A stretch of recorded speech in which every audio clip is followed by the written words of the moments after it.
Subscribe and share my channel Sudarsana. ఓం శ్రీ గణేశాయ నమః. శ్రీ గురుభ్యో నమః.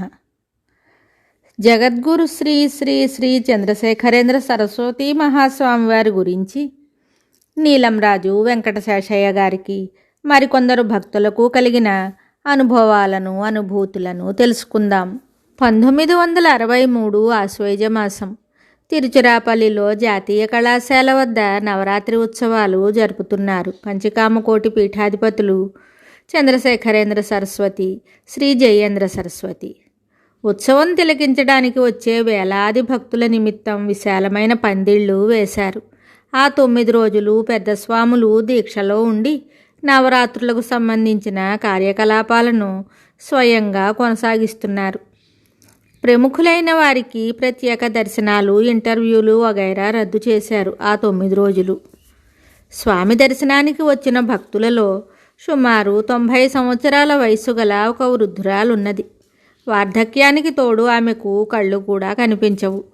3 రోజులుగా ముదుసలి ఉపవాసాలు కూడా చేస్తున్నదట. 20 మైళ్ళ దూరం నుంచి ప్రత్యేకంగా స్వామి దర్శనం కోసం వచ్చింది. శివ శివ హరహర అనడం తప్పితే మరేమీ మాట్లాడదు, ఆహారం అడగదు. ముందు స్వామి దర్శనం కావాలంటుంది. నవరాత్రి దీక్షలు ఉండగా స్వామి దర్శనం ఆమెకు సాధ్యమేనా అని అందరూ సందేహించారు. కానీ అక్కడ చేరిన భక్తులలో ఒకరికి ఒక యోచన తోచింది.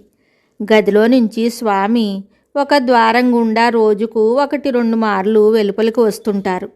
ఈ ముదుసల్ని ఆ వాకిలి పక్కగా కూర్చోబెట్టాడు ఆ భక్తుడు. ఇహ అక్కడే కూర్చుని శివశివ హరహర అంటూ తన హఠం సాగించింది ఆ భక్తురాలు. ఆమెను చూడ్డానికి స్వామి బయటకు రావచ్చునన్న ఆశతో అక్కడ కొన్ని 100 మంది మూగారు. ఇంతలో తలవని తలంపుగా స్వామివారి శిష్యులలో ఒకరు తలుపు తీసుకుని వెలుపలికి వచ్చి వాకిలి పక్కన కూర్చుని జపం చేస్తున్న ఆ భక్తురాలిని చూశాడు. చుట్టూ చేరిన వాళ్ళందరూ ఆమె కథ వినిపించారు ఆ శిష్యుడికి. శిష్యుడు గబగబా లోపలికి వెళ్ళి ఆ భక్తురాలి సంగతి స్వామికి తెలియజేశాడు. మధ్యాహ్నం పూజకు గాను పూజామందిరంలోకి వెళ్ళబోతున్న స్వామి శిష్యుడు చెప్పిన వార్త వినగానే వెనక్కు తిరిగి వాకిలి తలుపు తీసి బయటకు వచ్చారు.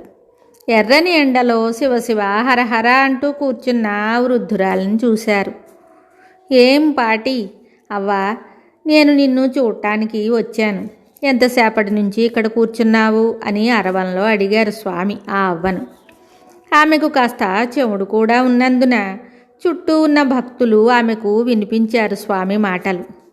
ఆ మాటలు విని ఆ అవ్వ బిగ్గరగా అరుస్తూ, వచ్చావా నా దేవుడా, వచ్చావా నా తండ్రి నన్ను దీవించటానికి? కాసేపు నా ఎదుటనే నిలబడు, నేను నీ కాళ్లకు మొక్కాలి అన్నది అరవంలో. అవ్వా, నీకు చూపు లేదు కదా, ఎలా చూస్తావు నన్ను అన్నారు స్వామివారు. పోనీ దగ్గరకొస్తే నీ మాటన్నా వింటాను అన్నది అవ్వ. అట్లా కాదు, నేను చెప్పినట్టు చెయ్యి అన్నారు స్వామి ఆమెతో. ఆ ఎండలోనే ఆమెను కాస్త దూరంగా నిల్చోబెట్టారు. స్వామి ఆమె చుట్టూ ప్రదక్షిణం చేశారు.